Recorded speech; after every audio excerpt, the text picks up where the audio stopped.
पानी पानी। जैसे ये पानी से बच बच के निकल जा रहे हैं, उसी तरह आप भी अपनी सारी गलतियों से बच के निकल जाओगे और सारे मिथ्स जो हैं आपके दिमाग में, उनके ऊपर से छलांग लगा दोगे ये वीडियो एंड तक देखने के बाद। क्योंकि आज इस वीडियो के थ्रू मैं बहुत सारे ऐसे मिथ्स और ऐसी गलतफहमियां और उन गलतियों को पॉइंट आउट करूंगा जो आप करते हो एक आरओ लेते वक्त, और आपको किन चीज़ों का ध्यान रखना चाहिए एक आरओ खरीदते वक्त, वो सब डिस्कस करेंगे इस वीडियो में। और इस वीडियो को एंड तक देखना इसलिए ज़रूरी है क्योंकि कहते हैं लिटिल नॉलेज इज़ डेंजरस, और ये मामला है स्वास्थ्य का। तो यहाँ पे खिलवाड़ बिल्कुल भी ना करें, वीडियो को एंड तक देखें।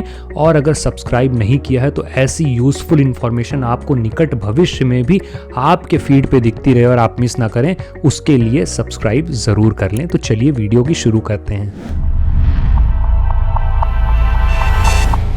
जब भी हम मार्केट में फ़िल्टर लेने निकलते हैं, ऑनलाइन सर्च करते हैं, तो इतने सारे ऑप्शन मिलते हैं कि हम कंफ्यूज हो जाते हैं कि कौन सा लें कौन सा ना लें। ऊपर से मार्केटिंग एड और गिमिक और व्हाट्सएप यूनिवर्सिटी पे इतनी तरीके की कंफ्यूजन है पानी को लेके कि पता ही नहीं लगता है कि क्या गिमिक है और क्या रियलिटी है। तो चलिए ध्यान दे लेते हैं उन 5 पॉइंट पे जो आपको ध्यान रखना चाहिए वाटर फिल्टर खरीदने से पहले। नंबर 1, वाटर सोर्स पे ध्यान दें। देखिए, हम सब के घर के पानी की क्वालिटी अलग अलग है, इसीलिए ज़रूरी नहीं है कि हम सबको एक ही तरह के फिल्टर की रिक्वायरमेंट हो। तो सबसे पहले आप चेक कर लीजिए कि आपके घर पे जो पानी है वो कुएं का है, बोरवेल का है, डायरेक्ट सप्लाई आती है, या पानी में थोड़ा बालू का लेवल ज़्यादा है। ये सब चेक करना बहुत ज़रूरी है फिल्टर लेने से पहले। और फिल्टर लेने से पहले आपको 2 चीज़ों की जानकारी खुद से होनी चाहिए। पहला, कि आपके घर पे आ रहा पानी का टीडीएस लेवल क्या है, और दूसरा, आपके घर के पानी की पीएच वैल्यू क्या है। अब इसमें घबराने की नीड नहीं है कि कैसे पता लगाया जाएगा, उसका भी उपाय मैं आपको अभी बता देता हूँ। आपको लेना है ये सिंपल सा इक्विपमेंट जिसका लिंक मैंने डिस्क्रिप्शन में शेयर कर दिया है, आप लिंक के थ्रू ले सकते हो इसको। ये मात्र 250 से 300 रुपए का टीडीएस मीटर है जो बता देगा आपके घर के पानी का टीडीएस लेवल कितना है। दूसरा, आपको लेने हैं ये पीएच पेपर्स जिसका लिंक मैंने डिस्क्रिप्शन में डाल दिया। ये भी आपको 100-150 रुपए में मिल जाएगा। इसको पानी में 10 से 15 सेकंड डुबा के आप चेक कर सकते हो कि आपके पानी की पीएच स्केल क्या है, कि पानी न्यूट्रल है, कि एसिडिक है, कि एल्कलाइन है नेचर में। ये आप पता कर सकते हो। तो फिल्टर लेने जाने से पहले सोर्स और ये दोनों चीज़ों का ध्यान आपको रखना है और नोट करके ही जाना है। दूसरा है फिल्ट्रेशन टेक्नोलॉजी को समझिए कि RO, UF, UV, carbon, copper, alkaline, ये सब क्या एक्चुअल में होता है। आरओ जो है यानी रिवर्स ऑस्मोसिस का, जो मुझे 100% यकीन है आप में से बहुत सारे लोगों को इसका फुल फॉर्म नहीं पता था। ये हार्ड वाटर को सॉफ्ट कर देता है, लेकिन सब फिल्ट्रेशन की अपनी खूबी और लिमिटेशन भी है। ये हार्ड वाटर को सॉफ्ट तो कर देगा, लेकिन इसमें मौजूद सारे मिनरल्स को किल भी कर देगा। दूसरा है यूवी।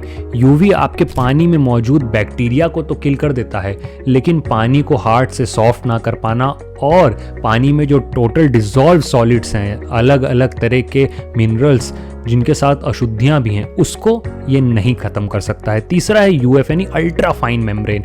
अब ये जो अल्ट्रा फाइन पार्टिकल्स हैं उनको तो हटा देगा, लेकिन पानी में मौजूद बैक्टीरिया को किल नहीं कर पाएगा। उसी तरीके के तमाम फीचर आते हैं। तो क्वेश्चन ये बनता है कि फिल्टर लेना कौन सा चाहिए। तो देखिए, आपको बेसिक आरओ प्लस यूवी और एक टीडीएस रेगुलेटर उसमें होना बहुत ज़रूरी है। ऐसा क्यों है, इसके बारे में मैं वीडियो में आगे बताऊंगा कि टीडीएस रेगुलेटर होना क्यों ज़रूरी है। तो सभी फिल्टर की अपनी खूबी और अपनी खामी है, लेकिन एक बेसिक रिक्वायरमेंट का फिल्टर जो है मैंने आपको बताया कि RO plus UV plus TDS control, ये आपके बेसिक फिल्टर में होनी चाहिए। तीसरा, जो आप सबसे ज़्यादा मिस्टेक करते हैं कि आप एक तो मार्केटिंग गिमिक्स में आ जाते हैं, दूसरा आप पानी के टेस्ट से उसकी प्योरिटी चेक करते हैं। ये तीसरी गलती है जो आप सब करते हैं। अब इसमें क्या करना है, पानी का जो टेस्ट है वो उसके प्योरिटी को डिफाइन नहीं करता है। कड़वा मतलब अच्छा, ऐसा बिल्कुल भी नहीं है। देखिए, मार्केटिंग गिमिक्स को आप समझिए, जैसे कई लोग बोलते हैं कि पानी में नैनो पार्टिकल जैसे गोल्ड, सिल्वर जैसी चीज़ें, कॉपर, और इसको अल्कलाइन करने, ये सब मार्केटिंग गिमिक्स हैं। इस पे आपको ध्यान बिल्कुल भी नहीं देना है। इसका शॉर्टकट तरीका मैं बता देता हूँ। अगर आपको पानी में अपने कॉपर चाहिए तो सिंपल सी चीज़ जैसे आपके दादा परदादा बाप दादा लोग करते थे, आरओ के पानी को निकालिए, रात भर तांबे के लोटे या जग में रख दीजिए और सुबह पानी पी लीजिए, वो उसी क्वालिटी का होगा जो आपका फिल्टर देगा। दूसरा, अगर आपको लगता है कि आपको एल्कलाइन पानी पीने की ज़रूरत है, जो कि मैं बता दूं कि हाँ ये चीज़ सही है कि alkaline water is good for you but it is not necessary. तो अगर आपको एल्कलाइन वाटर पीने की वो है तो आप अपने आरओ से पानी निकालिए, उसे मिट्टी के घड़े में रख दीजिए। मिट्टी के घड़े का जो पानी है वो ऑटोमेटिकली न्यूट्रल से एल्कलाइन, माइल्ड एल्कलाइन होता ही होता है। इसीलिए पुराने समय में मिट्टी के घड़े में रोग रख के पानी पीते थे। तो हम वापस से ये जो सभ्यता है, ये जो चीज़ें हैं, ये जो टेक्नोलॉजी हमको वापस से अपने रूट्स की तरफ ही ले जा रही है। तो ऐसे मार्केटिंग गिमिक से बचिए, अपने सेंस का इस्तेमाल करिए और कड़वा मतलब प्योरिटी को रिलेट मत करिए। चौथा पॉइंट है ZPP। जैसा कि मैंने आपको बताया था कि आपको TDS pH वैल्यू चेक करना चाहिए, उसी तरह आपको ये भी पता होना चाहिए कि आपके घर पे पानी डायरेक्ट नल से आता है कि ओवरहेड टैंक है, क्योंकि बहुत सारे फिल्टरों में एक प्रेशर स्विच होता है जो तभी ऑन होता है जब उसे सर्टेन प्रेशर मिले। लेकिन अगर आपके घर पे मल्टीपल फ्लोर नहीं है, एक सिंगल फ्लोर का घर है और टैंक जस्ट ओवरहेड है आपके फिल्टर के, तो ऐसे में फिल्टर के को पर्याप्त पानी नहीं मिल पाएगा फिल्टर करने के लिए और आप सोचेंगे फिल्टर ख़राब हो गया है। तो जब भी फिल्टर लेने जाएं ध्यान रखें कि वो ZPP यानी ज़ीरो प्रेशर पे भी काम करने वाला हो, ताकि आपके घर में अगर टैंक बहुत ज़्यादा हाइट पे नहीं है, सही से प्रेशर नहीं मिल रहा, तो भी आपका फिल्टर बिल्कुल सही तरीके से काम करे। ये वो छोटी छोटी चीज़ें हैं जो आप मिस आउट कर जाते हो और फिल्टर लेने के बाद जब वापस आते हो तब तक बहुत देर हो चुकी होती है और फिर उसके बाद कोई कुछ नहीं कर सकता। तो ये भी ध्यान रख लें। चौथा पॉइंट था कि आपका फिल्टर ज़ीरो प्रेशर पे भी काम करने वाला होना चाहिए। देखिए, हमारा पाँचवा और आखिरी पॉइंट है maintenance and after sale service. हम अक्सर वो 20 रुपये वाला कंटेनर की ओर स्विच कर जाते हैं, क्योंकि मैं मानता हूँ कि इसकी रिकरिंग कॉस्ट फिल्टर की जो ईयर ऑन ईयर आती है वो काफ़ी ज़्यादा होती है।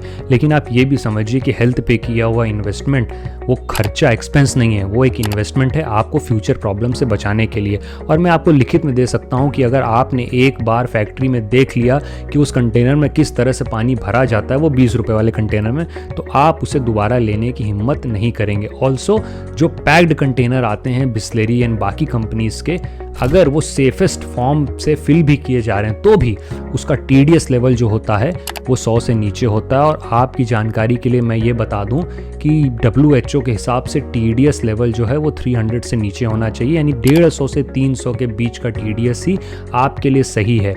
हम जो मिनरल वाटर अक्सर खरीदते हैं मार्केट से, या कई बार हमारे RO के पानी का भी हम TDS लेवल ऐसा सेट कर देते हैं कि वो बिलो 100 हो जाता है, तो कड़वा लगता है, तो लगता है सेफ़ है, लेकिन नहीं, वो सेफ़ नहीं है। एक तो उसमें बिल्कुल भी मिनरल नहीं है जो कि रिवर्स ऑस्मोसिस में ऑलरेडी हो जाता है, लेकिन वो प्रॉब्लम नहीं है। प्रॉब्लम ये है कि 100 के नीचे का TDS लॉन्ग टर्म में आपकी सेहत को हैम्पर कर सकता है। इसलिए इन चीज़ों से बिल्कुल बच के रहें। अगर आपको मेंटेनेंस ज़्यादा लगती है तो आप एक AMC करा लें और समय समय पे अपने फिल्टर का ध्यान रखें। अगर आपके घर में पहले से ही बहुत ज़्यादा बालू, सैंडी पानी आता है तो आपका फिल्टर जल्दी जल्दी ख़राब होगा। ऐसे केस में आपको क्या करना है, आपको एक एक्सटर्नल प्यूरिफिकेशन के लिए फ़िल्टर लगाना है जो कि 700-800 रुपये का मार्केट में मिलता है। ये आप लगा सकते हो, ये आपके फ़िल्टर की लाइफ को बढ़ा देगा। तो ऐसी चीज़ों को समझिए, अपने पानी को समझिए और इन चीज़ों की जानकारी के बाद ही फ़िल्टर लेने जाइए। और आफ्टर सेल सर्विस और वारंटी जिसकी ज़्यादा हो वही लीजिए, और वारंटी में भी टर्म्स एंड कंडीशन पढ़ लीजिए कि केवल मशीन पे है कि कार्ट्रिज पे भी, और किसकी cartridge after point of time जब आप लेंगे, चेंज कराएंगे, तो किसकी कार्ट्रिज आपको ज़्यादा इकोनॉमिकल पड़ेगी। ये जानकारी आपको होना बहुत ज़रूरी है। अब मैंने गलतियां तो आपको बता दी, लेकिन कुछ मिथ्स भी हैं जो बहुत ज़्यादा मार्केट में सर्कुलेट होते हैं, और मैं कई बार अपने घर पे भी अपनी मदर और वाइफ को इन मिथ्स से दूर कर चुका हूँ। सबसे पहला मिथ ये होता है कि RO का पानी सेहत के लिए अच्छा नहीं है, इससे आपके घुटने खराब हो जाते हैं, हड्डियाँ खराब हो जाती हैं, और इसमें मिनरल्स बिल्कुल नहीं होता है, इसलिए सेहत के लिए अच्छा नहीं है। देखिए, ये बात बिल्कुल सही है कि इसमें मिनरल्स बिल्कुल नहीं होता है, लेकिन इसका प्रोसेस जो है यानी रिवर्स ऑस्मोसिस का, वो इसीलिए है।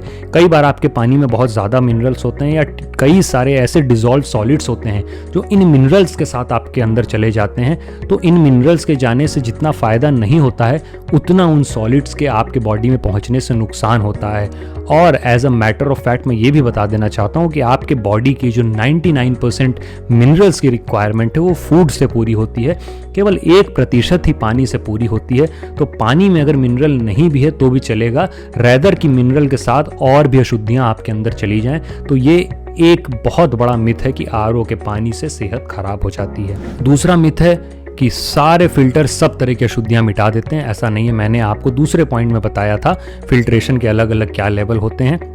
हर फिल्ट्रेशन का अपना एक अलग काम है, लेकिन बेसिक रिक्वायरमेंट जो आपकी है वो आरओ प्लस यूवी की ही है। टीडीएस रेगुलेटर का मैंने आपको बताया था कि क्यों होना चाहिए, उसका जवाब मैं अब दे देता हूँ।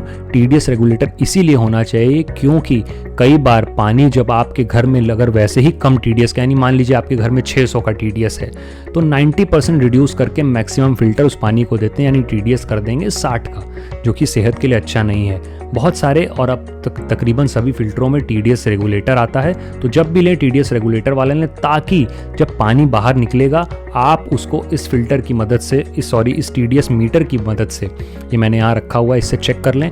पानी अगर 100 के नीचे है तो टीडीएस रेगुलेट करवा के उसे 100 से 150 या बेस्ट होगा कि 150 से 300 के बीच में रखें।